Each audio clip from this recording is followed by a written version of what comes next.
हेमंत सोरेन का पहला परिचय ये है कि वो एक राजनीतिक परिवार से आते हैं। पिता शिबू सोरेन न केवल झारखंड के मुख्यमंत्री रहे हैं, बल्कि झारखंड के अस्तित्व की लड़ाई में शामिल भी रहे हैं। शिबू सोरेन ने झारखंड की लड़ाई लड़ी और पूरे देश में अपनी पहचान एक आदिवासी नेता के रूप में बनाई।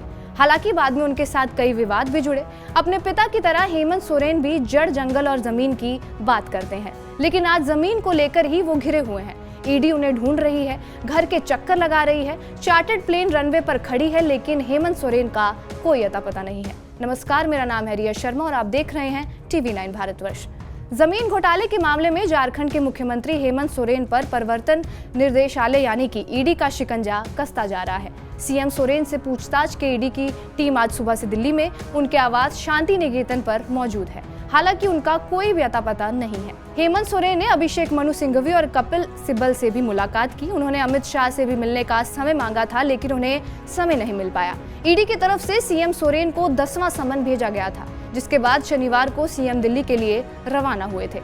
ईडी ने अपने समन में सीएम सोरेन से पूछताछ के लिए 29 से 31 जनवरी के बीच समय मांगा था। इससे पहले 20 जनवरी को ईडी की टीम ने झारखंड में सीएम सोरेन के सरकारी आवास पर उनसे पूछताछ भी की थी। ईडी ने पहली बार सीएम से कड़ी सुरक्षा के बीच सवाल जवाब किए थे। ईडी की ये पूछताछ करीब 7 घंटे तक चलती रही थी और इसी दौरान सुरक्षा के कड़े इंतजाम भी किए गए थे। अब आपको बताते हैं कि ये पूरा मामला आखिर है क्या।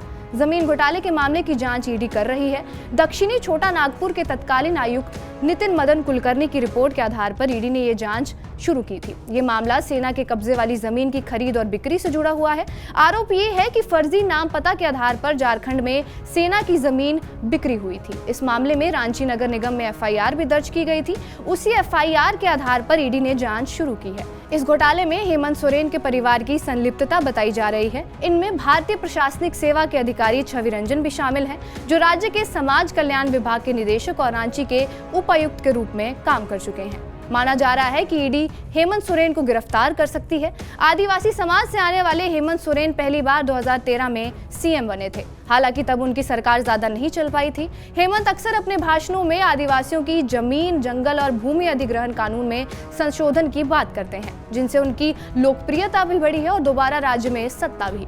हेमंत BIT में इंजीनियरिंग करने गए थे, लेकिन पढ़ाई पूरी नहीं की।